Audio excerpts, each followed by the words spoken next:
C'est le showman de notre système solaire. Baignant dans son propre éclat, il séduit tous ses admirateurs. Mais sa beauté est fatale. C'est une énorme boule de gaz gelée, entourée d'anneaux de glace lancés à 65 000 km/h.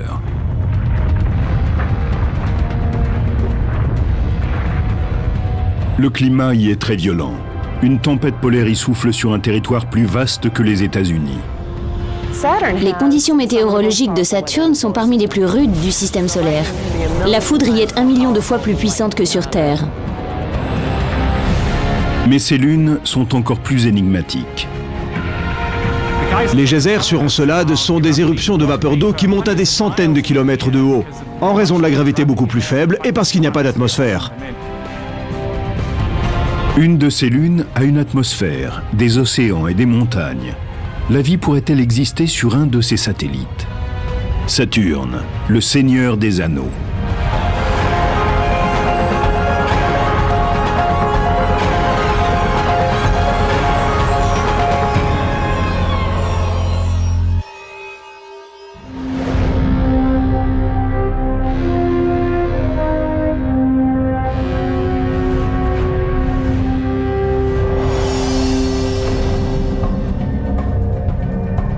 S'il y a une planète qui représente la majesté, le mystère et la magie de l'univers, c'est bien Saturne.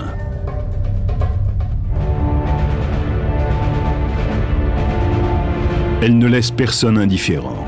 Même les scientifiques sont éblouis par sa perfection cosmique.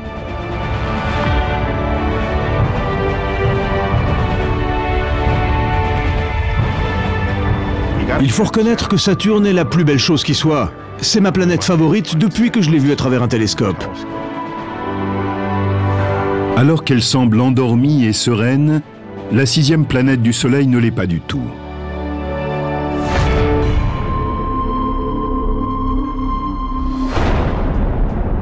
Saturne est un concentré d'énergie, dont la beauté vient des profondeurs.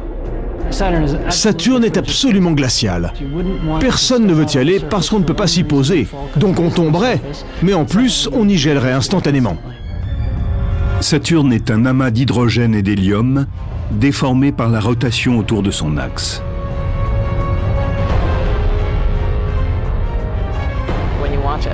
Quand un professionnel lance en l'air sa pizza, elle tourne sur elle-même et elle s'aplatit.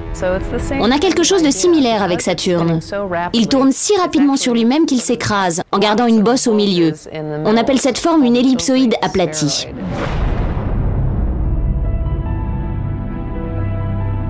Même si cette planète est beaucoup plus massive que la nôtre, vous seriez légèrement moins lourd sur Saturne. Un homme de 70 kg n'en pèserait que 63. C'est parce que Saturne a une très faible densité. C'est la seule planète du système solaire qui soit moins dense que l'eau. Saturne est très ballonné. Les gaz prennent tellement de place par rapport à leur masse que la densité est inférieure à 1. Si on pouvait plonger cette planète dans un très grand océan, elle flotterait.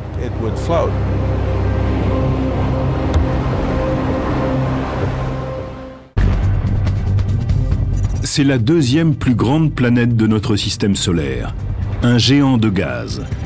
Elle possède une masse d'hydrogène et d'hélium 750 fois plus grande que la Terre. Le jour y dure 10h,6. Il lui faut 29 ans et demi pour faire le tour du Soleil.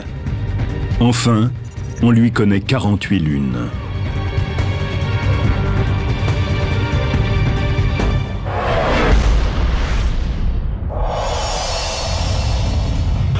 Saturne existe depuis 4,5 milliards d'années. Elle s'est constituée en agrégeant des particules de poussière de carbone entre elles, qui ont formé un noyau rocheux de plusieurs fois la taille de la Terre. Ensuite, elle a été en mesure d'attirer des gaz comme l'hydrogène et l'hélium, qui se sont effondrés sous l'effet de la gravité. Quand les éléments ont commencé à s'effondrer, ce nuage s'est comprimé et il a commencé à tourner plus vite, mais sur un seul axe. Comme sur les autres axes, il ne tournait pas, il s'est effondré sous l'effet de la force gravitationnelle. Cela s'appelle la conservation de moments angulaires, un principe qu'on peut observer sur une patinoire, Si un patineur déplie ses bras, il va ralentir, et s'il les replie, il sera plus proche de l'axe de rotation et tournera plus vite.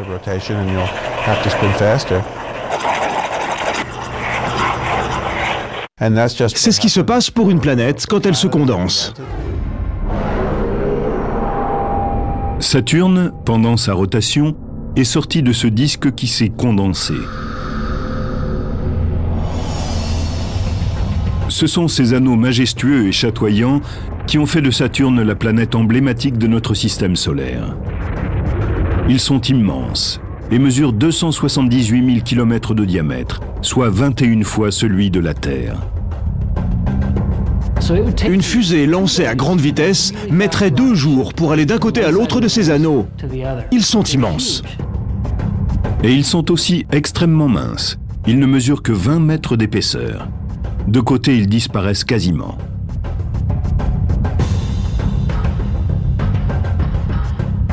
Ils ne sont pas plus épais qu'1 ou 2 étages d'un bâtiment moderne. Et en comparaison, ils sont fins comme du papier. Ces anneaux semblent être des disques solides, mais ils sont en fait composés de milliards de débris spatiaux.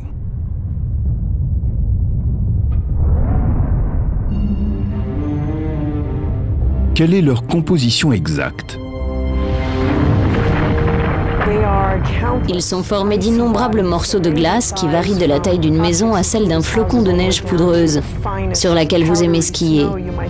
Ils sont faits d'eau gelée. Ce sont des particules qui ont été pulvérisées, qui se sont brisées les unes contre les autres et donc qui se sont divisées en particules plus petites.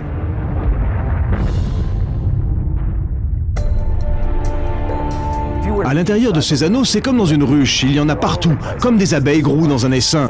On ne peut pas faire traverser ces anneaux à un engin spatial. Et ces particules tournent très vite. Ils tournent autour de la planète à des vitesses qui vont de 33 000 à 65 000 km/h. L'anneau intérieur tourne plus vite que les anneaux extérieurs, et pour une raison précise. Selon la loi de Kepler, si vous êtes en orbite autour d'un objet, vous vous déplacerez vite en étant proche et plus lentement en vous en éloignant. Si une particule de la taille d'un grain de sable se déplaçant à une vitesse hypersonique heurtait un vaisseau spatial, elle aurait le même impact qu'une balle de fusil tirée à bout portant. Si vous sortiez des anneaux, tout serait beaucoup plus calme. Si vous vouliez faire une promenade autour de Saturne, il faudrait vous y prendre comme ça et non pas suivre les anneaux. La présence de ces anneaux est l'un des grands mystères de cette planète. Ils pourraient avoir été des lunes de Saturne, trop proches les unes des autres et qui seraient entrées en collision. Les fragments retenus par la gravité de la planète seraient devenus ces anneaux. Selon une autre théorie, une masse importante pourrait s'être écrasée à grande vitesse sur une des nombreuses lunes de Saturne. De même, les fragments après le choc auraient été happés par la gravité et seraient restés en orbite pour former les anneaux. Les scientifiques sont en désaccord sur la façon dont les anneaux se sont formés. Mais nul ne conteste la personnalité de celui qui les a étudiés le premier. En 1610, Galilée, astronome florentin, a été le premier à rapporter l'existence des anneaux de Saturne. Il a vu ces petits éléments qui dépassaient sur les côtés sans savoir ce que c'était. Comme tout bon astronome, il tenait son journal et il a voulu décrire ce qu'il avait observé. Mais il n'avait pas les mots adéquats. Alors, au lieu de nommer sa découverte, voici ce qu'il a dessiné. Saturne est ici, au centre. Et là, il y a ces 2 choses. Malheureusement, Galilée n'a jamais vraiment compris ce que c'était. Il a fallu attendre la venue d'un autre astronome. 45 ans plus tard, un médecin néerlandais, Christian Huygens, trouva la réponse. Il observe qu'il y a non pas un anneau, mais plusieurs anneaux géants. Aujourd'hui, on en recense 7. Il y a l'anneau A, l'anneau B et l'anneau C. Ce sont les 3 principaux. Il y a un autre anneau à l'intérieur du C, on l'appelle l'anneau D. Quand Voyager est arrivé là-bas, il nous a montré l'anneau F dans toute sa splendeur. Puis vers l'extérieur des anneaux plus diffus, les E et G. Ils sont tous différents. L'anneau A est presque transparent. C'est pour cela que la lumière passe facilement à travers lui. L'anneau B est plus dense, il contient plus de matière. L'anneau C est encore plus transparent que le A. Et le D est à peine visible. Ces anneaux ne sont pas des objets homogènes. Il faut s'intéresser à toutes les particules qui constituent ces anneaux et à ce que chacune d'elles fait. Ils sont différents par leur couleur, par leur forme et par les ombres des autres anneaux.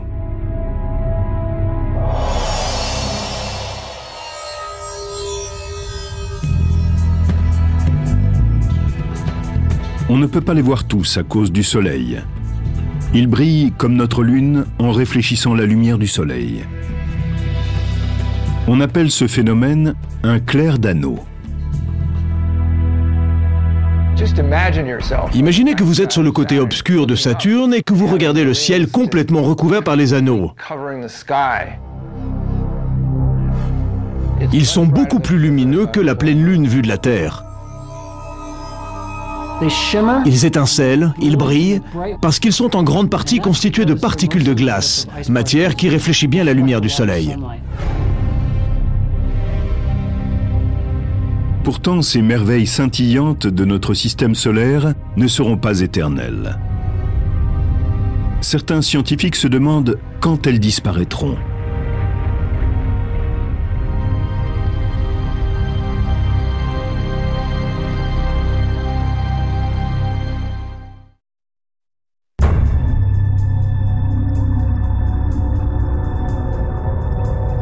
Malgré tout ce qu'ils savent sur les anneaux de Saturne, le mystère demeure.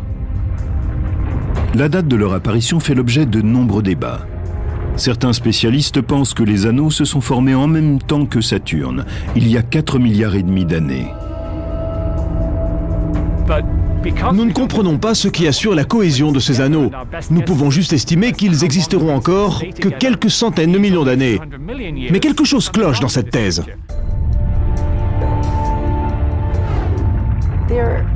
Ils n'ont sans doute que quelques centaines de millions d'années. On arrive à cette conclusion en essayant d'estimer la vitesse de l'érosion due à la grêle de micrométéorites et de minuscules particules qui les percutent à grande vitesse, qui les ébrèchent et donc qui les usent.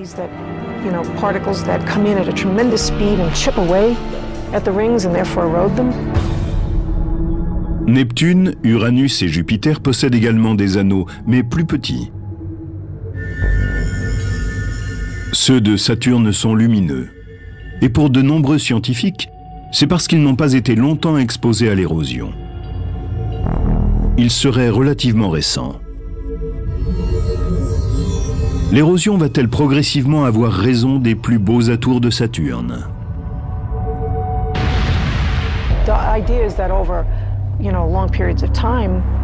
On pense qu'au bout d'un certain temps, les débris vont devenir si petits qu'ils vont prendre une charge électrique dans la magnétosphère de Saturne, qui alors les expulsera.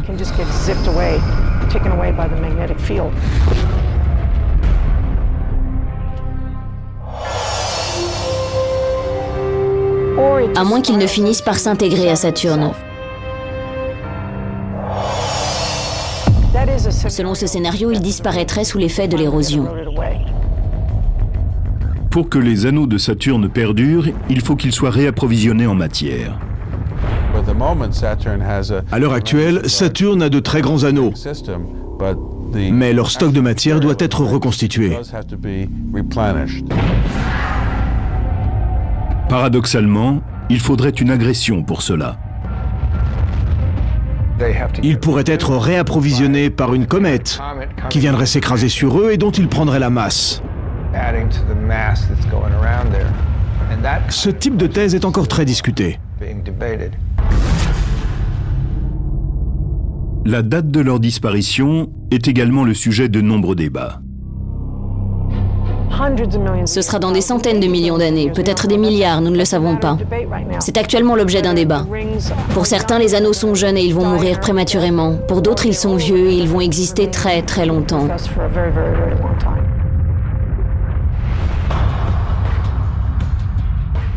Les 48 lunes de Saturne sont des petits astres, appelés bergers, parce que leur gravité aide les anneaux à rester intacts en retenant les particules.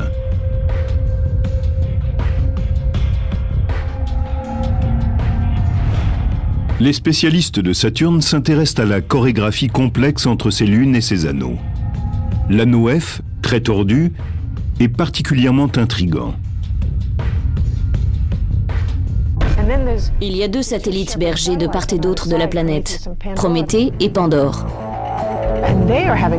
Et ils ont des effets gravitationnels sur cet anneau. Il les tire dans des directions différentes. Cela lui donne un air irrégulier et anarchique. C'est un vrai casse-tête pour les spécialistes de la gravité. Ce qui se passe dans l'anneau F nous intéresse beaucoup, parce que cela montre l'interaction entre les lunes et les anneaux.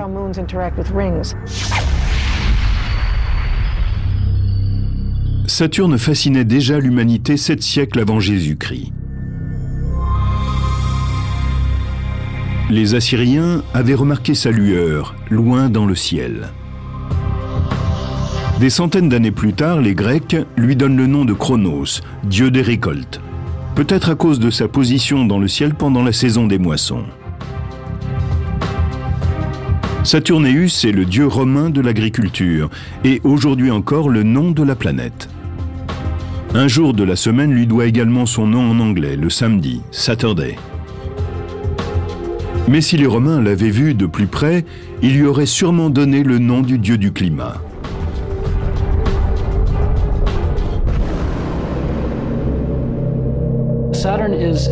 C'est un lieu sauvage en perpétuelle évolution. Mais à la différence de la Terre, où les choses évoluent tous les jours et même toutes les heures, les tempêtes sur Saturne peuvent durer des semaines, voire des mois.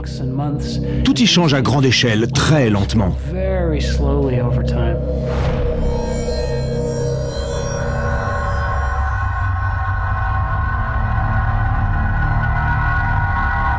La violence de l'activité sur Saturne a surpris les premiers observateurs. Pendant des siècles, la vision qu'on avait de la planète avait été troublée par une brume d'ammoniac. Aujourd'hui, les données qui nous arrivent par satellite sont en train de tout changer. Nous savons maintenant que Saturne est un espace dynamique. Elle est probablement plus dynamique que Jupiter. Il suffit de considérer le nombre de tempêtes qui l'agitent et leur mouvement. C'est incroyable, mais les vents y soufflent à une vitesse de 1600 km/h. Nous mesurons la vitesse des vents en regardant les différentes cellules de l'atmosphère se déplacer. Il faut avoir des images séquentielles pour voir l'évolution des choses. Il n'y a pas de montagne sur Saturne. On observe la forme des nuages pour voir à quelle vitesse ils évoluent et pour mesurer la vitesse des vents.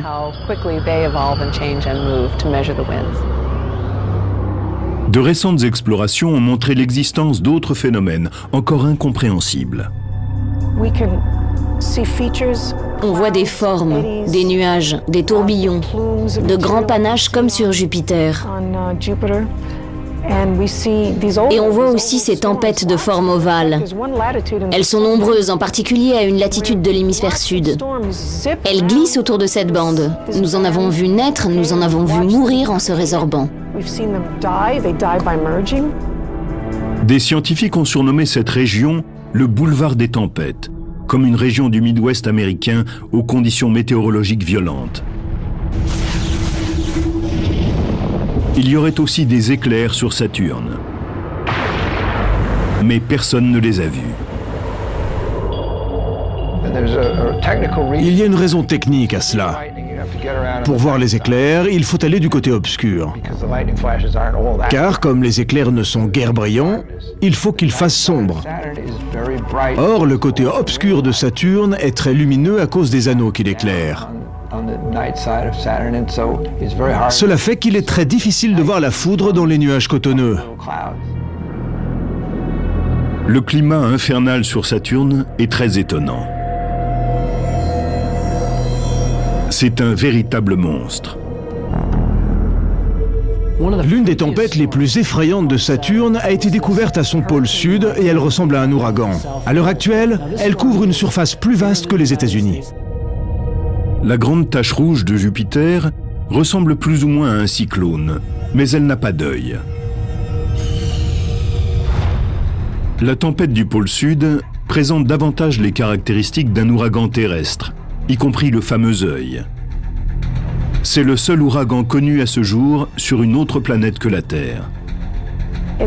On ne sait pas trop s'il s'agit vraiment d'un ouragan comme ceux que nous avons ici sur Terre, mais sa morphologie en est très proche. C'était très excitant de l'observer. Tout le monde était très enthousiaste et nous-mêmes avons été surpris. On peut voir dans l'œil, tout comme avec un ouragan terrestre. Ça permet d'observer l'atmosphère de Saturne comme jamais. Ce phénomène est une fenêtre ouverte sur la planète. C'est très étonnant de découvrir que sa surface est très similaire à celle de la Terre. La tempête au pôle Sud mesure 8000 km de large, soit les 2/3 du diamètre de la Terre. Si un ouragan aussi énorme se formait chez nous, il s'étendrait de New York à Bagdad, anéantissant tout sur son passage.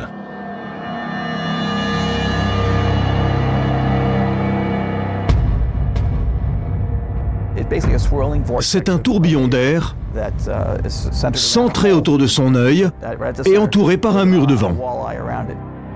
On ne sait pas encore ce qui alimente cette tempête monstrueuse. Les vents sont plus forts sur Saturne que sur Terre, ce qui est une énigme parce qu'elle reçoit peu d'énergie du Soleil et en produit peu. L'ouragan se situe vers le pôle sud de Saturne, au lieu d'être dans la région équatoriale comme sur Terre. Début 2007, l'imagerie moderne a permis de révéler un aspect de Saturne qui a étonné les spécialistes. On la voit très bien maintenant. Elle est immense, fascinante. Elle est unique dans l'univers.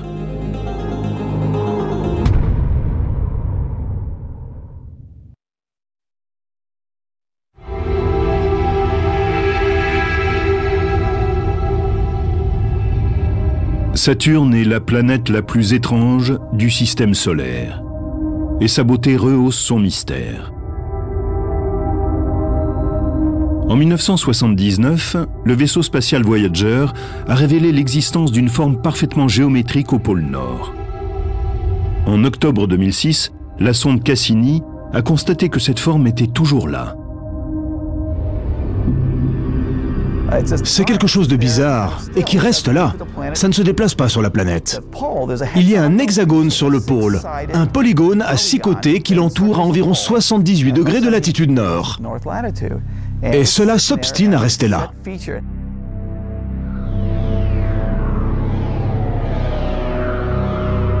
Cet hexagone ressemble au vortex polaire de la Terre, constitué de vents qui soufflent autour du pôle. Le vortex de Saturne pourrait contenir 4 terres. Il perce la couche nuageuse sur 95 km d'épaisseur. Le plus bizarre, c'est que Voyager a vu un petit nuage qui filait à une centaine de mètres par seconde, ce qui vaut à 320 km/h à l'intérieur de cette structure. On a pensé que c'était un élément temporaire. Comment peut-il se maintenir? Il est là au moins depuis 20 ans et on ignore toujours ce que c'est.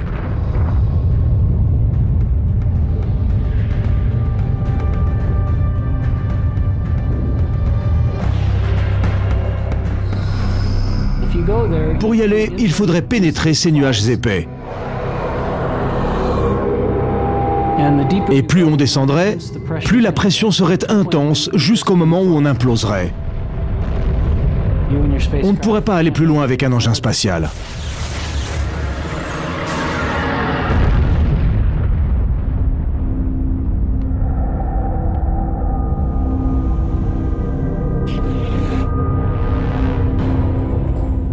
Pour l'instant, les voyages sur l'orbite de Saturne sont réservés aux engins spatiaux non habités.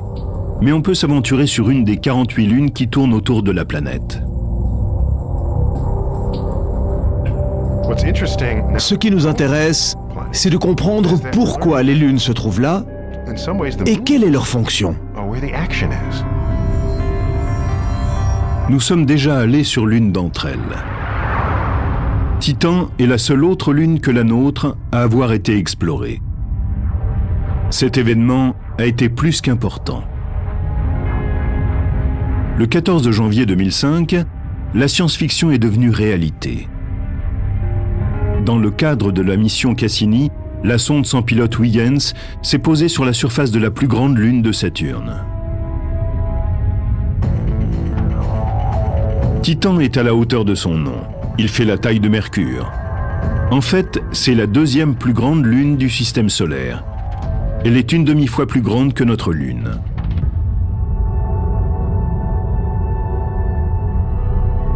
Tout en étant séduisante à bien des égards, Titan ressemble beaucoup à la Terre.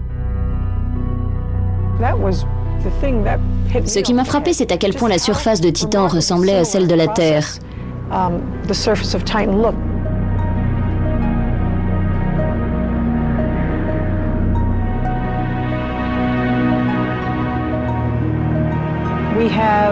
Il y a des rivières qui alimentent des lacs, il y a des vents.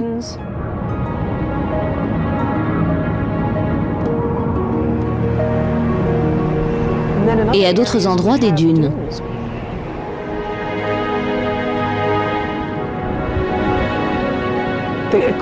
Sur la zone équatoriale de Titan, en tout cas du côté dont nous possédons des images radars,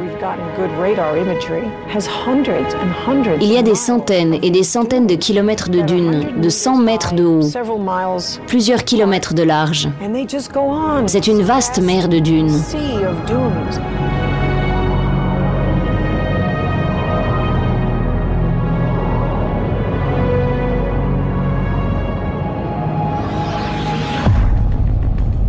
Ce sont peut-être des gisements d'hydrocarbures solides.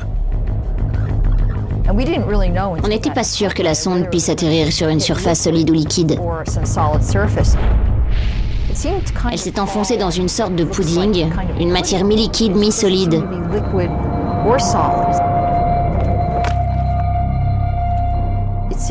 On dirait que la surface de Titan est gluante. Ni terre, ni mer, mais quelque chose d'intermédiaire. C'est très étonnant.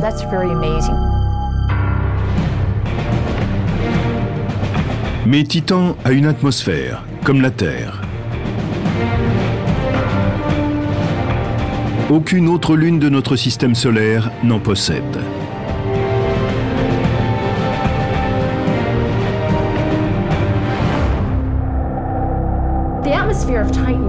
L'atmosphère de Titan est très épaisse et très massive. Sa masse est 10 fois plus importante que celle de l'atmosphère terrestre. C'est une couche de gaz très épaisse, plus épaisse que l'air que nous connaissons. Les particules dans l'air sont minuscules, de sorte que cela ressemble davantage à une brume qu'à du brouillard ou à un nuage.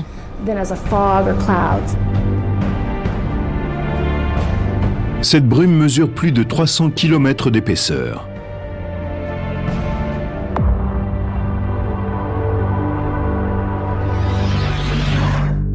De l'extérieur, elle est opaque, comme une grosse balle orange. Mais quand la sonde Huygens est descendue dans l'atmosphère, celle-ci était assez transparente pour qu'on puisse observer, voir les caractéristiques de la surface. Ce n'est pas comme une journée de brouillard à Los Angeles. Ce n'est pas la couleur de l'atmosphère qui intrigue le plus les scientifiques, c'est sa composition. De l'azote et du méthane. Les mêmes gaz qui auraient composé l'atmosphère de la Terre au début. L'idée que l'atmosphère de Titan serait semblable à celle de la Terre à sa naissance il y a 4 milliards d'années nous ravit et nous intéresse beaucoup.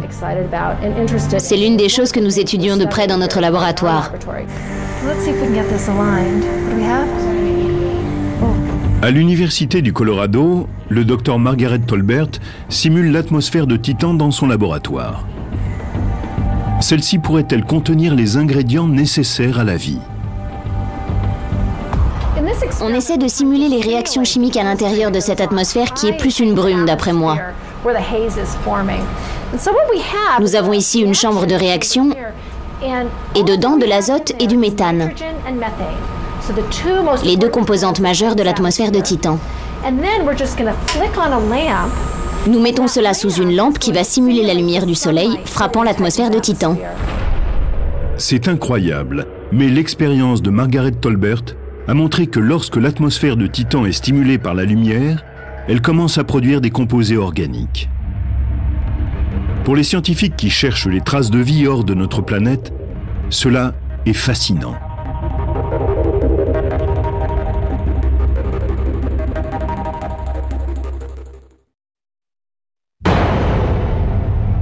Alors que les scientifiques fouillent la galaxie pour y détecter des signes de vie, certains résultats dans notre propre système solaire sont passionnants.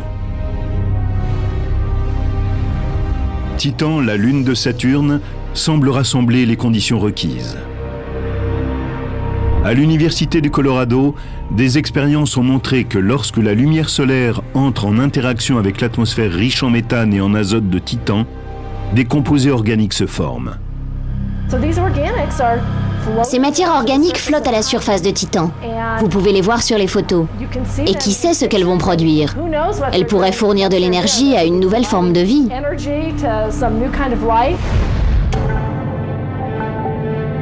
Il faudrait des recherches plus approfondies pour déterminer s'il y a vraiment de la vie sur Titan ou si elle pourrait s'y développer un jour. Bien que son atmosphère ressemble à celle de la Terre à ses débuts, l'environnement y est très différent. Il fait froid, 180 degrés au-dessous de zéro. Il n'y a pas d'eau liquide. Titan est donc très différente de la Terre primitive. Quelque chose a creusé les lits de rivières et de lacs dans le sol de Titan. Or, il n'y a pas d'eau liquide sur cette lune. Qu'est-ce qui peut bien couler sur ces terrains? Sur la Terre, les montagnes sont faites de roches, alors que les montagnes de Titan sont composées de méthane et d'eau gelée. Les rivières de Titan sont des rivières de méthane, alors que sur Terre, c'est de l'eau. On pense qu'il pleut du méthane liquide sur Titan, ou qu'il en pleuvait. Sur Titan, il fait tellement froid que le gaz est liquéfié et qu'il forme des rivières et des lacs. Tout ce terrain est raviné par des rivières de méthane.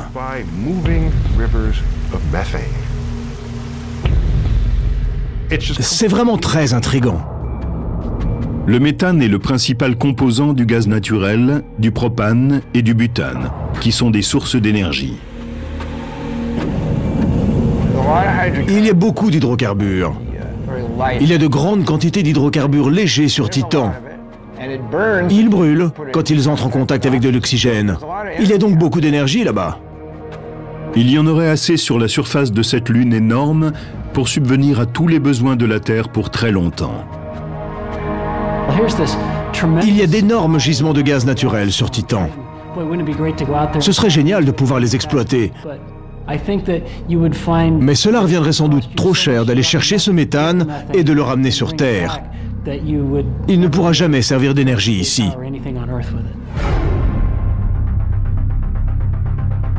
Titan est la plus grande lune de Saturne, mais l'une de ses plus petites pourrait être encore plus intéressante.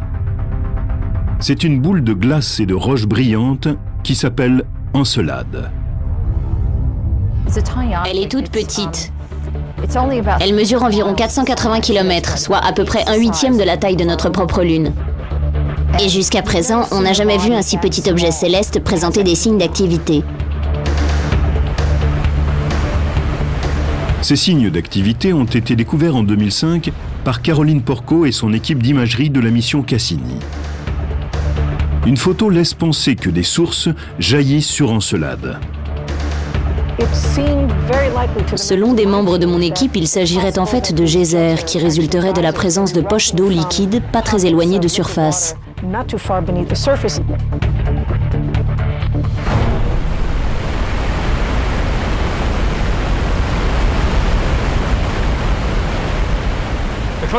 Le geyser Old Faithful du parc national de Yellowstone est sur Terre la structure la plus proche de ce qu'on trouve sur Encelade.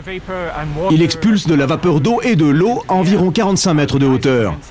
Les geysers sur Encelade montent à des centaines de kilomètres à cause de la gravité beaucoup plus faible et parce qu'il n'y a pas d'atmosphère.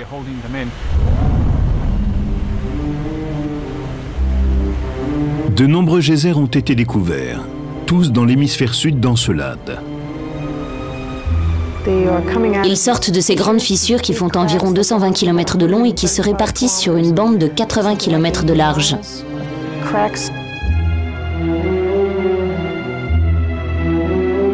Nous les appelons les rayures de tigre, parce que quand nous les avons vues pour la première fois, on aurait dit le pelage d'un tigre. Il y a 4 zones où il semble y avoir des failles géologiquement actives, avec des panaches qui semblent en sortir. Nous en avons compté 20 à 21. Le sud d'Encelade est couvert de geysers cosmiques. Qui aurait cru qu'une boule de glace de la taille du Texas présenterait des panaches et des geysers? C'est incroyable. Encelade est chauffée sur sa face intérieure par les marées de Saturne. La lune de la Terre attire les océans et les déforme, créant les marées qui nous sont familières. Mais sur Encelade, il y a l'attraction de Saturne. Et comme cette lune est en orbite autour d'elle, l'attraction change de direction et la glace grince et gémit. Ces frottements internes créent une forte chaleur issue de cette friction. On pense que c'est cela qui produit l'évaporation de l'eau qui s'échappe ensuite par ces fissures et qui produit les geysers que nous voyons. Mais il y a autre chose. Les éruptions d'Encelade ont permis de clarifier une théorie concernant un des anneaux de Saturne. Nous savions qu'il pouvait y avoir des geysers ou quelque chose venant de la surface qui lançait de la matière en orbite autour de Saturne et formait l'anneau E. L'anneau E est le plus éloigné de la planète. Il est à 120 000 km à peu près. Il se trouve qu'il est sur la même orbite, à la même distance de Saturne qu'Encelade. Il se peut qu'il doive son origine à Encelade. L'épaisseur de l'anneau E correspond à la taille des particules éjectées du pôle sud d'Encelade. Si ces geysers disparaissaient, l'anneau disparaîtrait aussi. En fin de compte, ces flux liquides laissent à penser qu'il y a de l'eau sur Encelade, et peut-être même autre chose.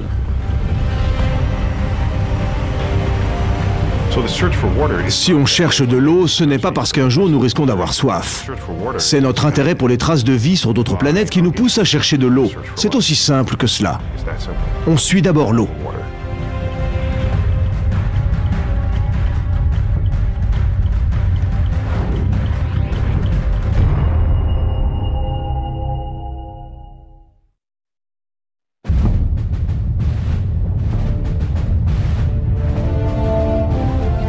Encelade, la lune de Saturne, est l'un des lieux les plus passionnants et les moins bien compris de notre système solaire. Encelade est un lieu vraiment mystérieux.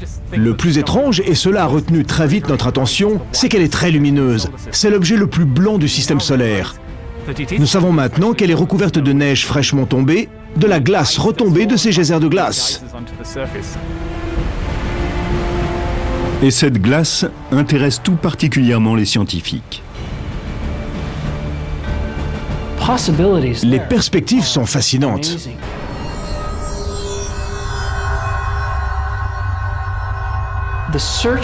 La recherche d'eau dans notre système solaire est en fin de compte une recherche de la vie. On cherche de l'eau et on espère trouver de la vie.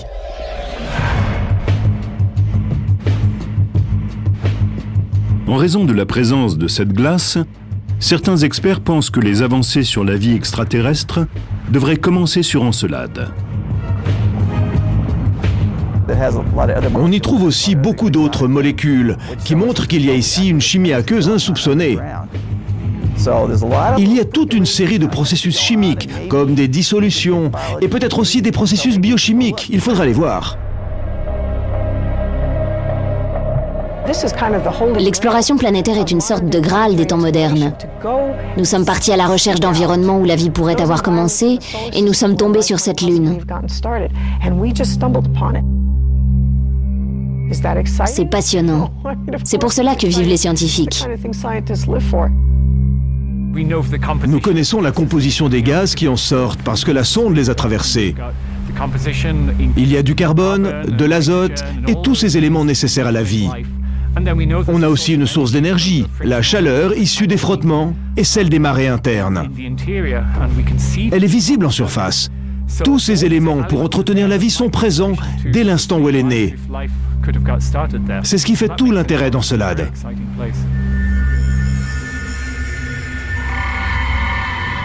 Mais quel genre de vie pourrait-il y avoir là? On ne peut pas y faire de sushi. Il n'y a ni homard ni poisson. Il pourrait y avoir des microbes.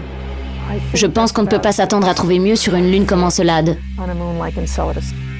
Si jamais on découvrait une forme de vie dans notre système solaire, elle serait extrêmement simple. Elle serait bactérienne ou quelque chose dans ce genre. Mais même une telle découverte serait un événement grandiose.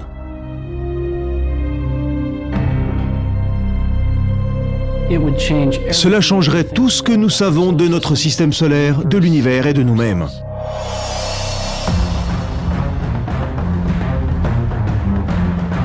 Nos connaissances sur Saturne et ses lunes, nous les devons à la sonde Cassini, qui a atteint son orbite en 2004.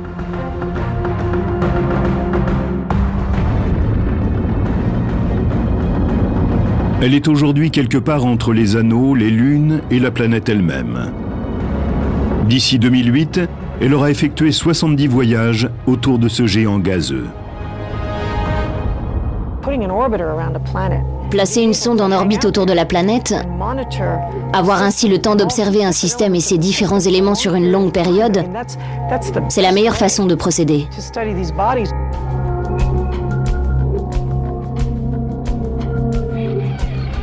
Tous les jours, des scientifiques traitent l'information en provenance de ces rencontres.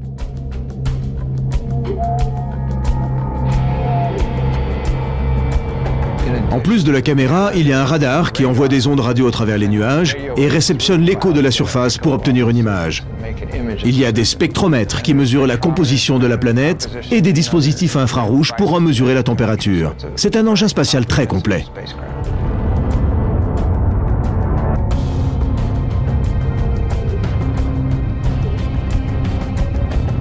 Comme on la voit mieux, on en connaît davantage. Je crois que c'est un yogi qui a dit qu'on en apprend beaucoup, simplement en regardant. Comparer ces informations à des phénomènes terrestres peut nous aider à expliquer les mystères de notre propre planète.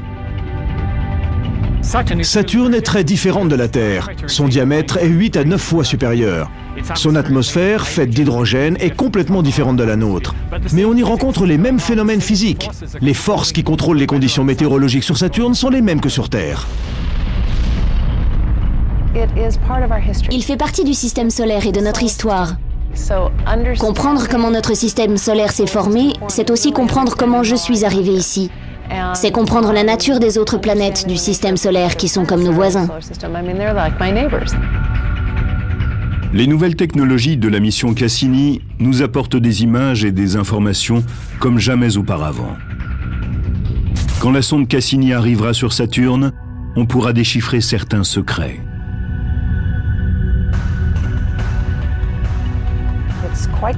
C'est assez complexe et il nous faudra longtemps pour tout déchiffrer.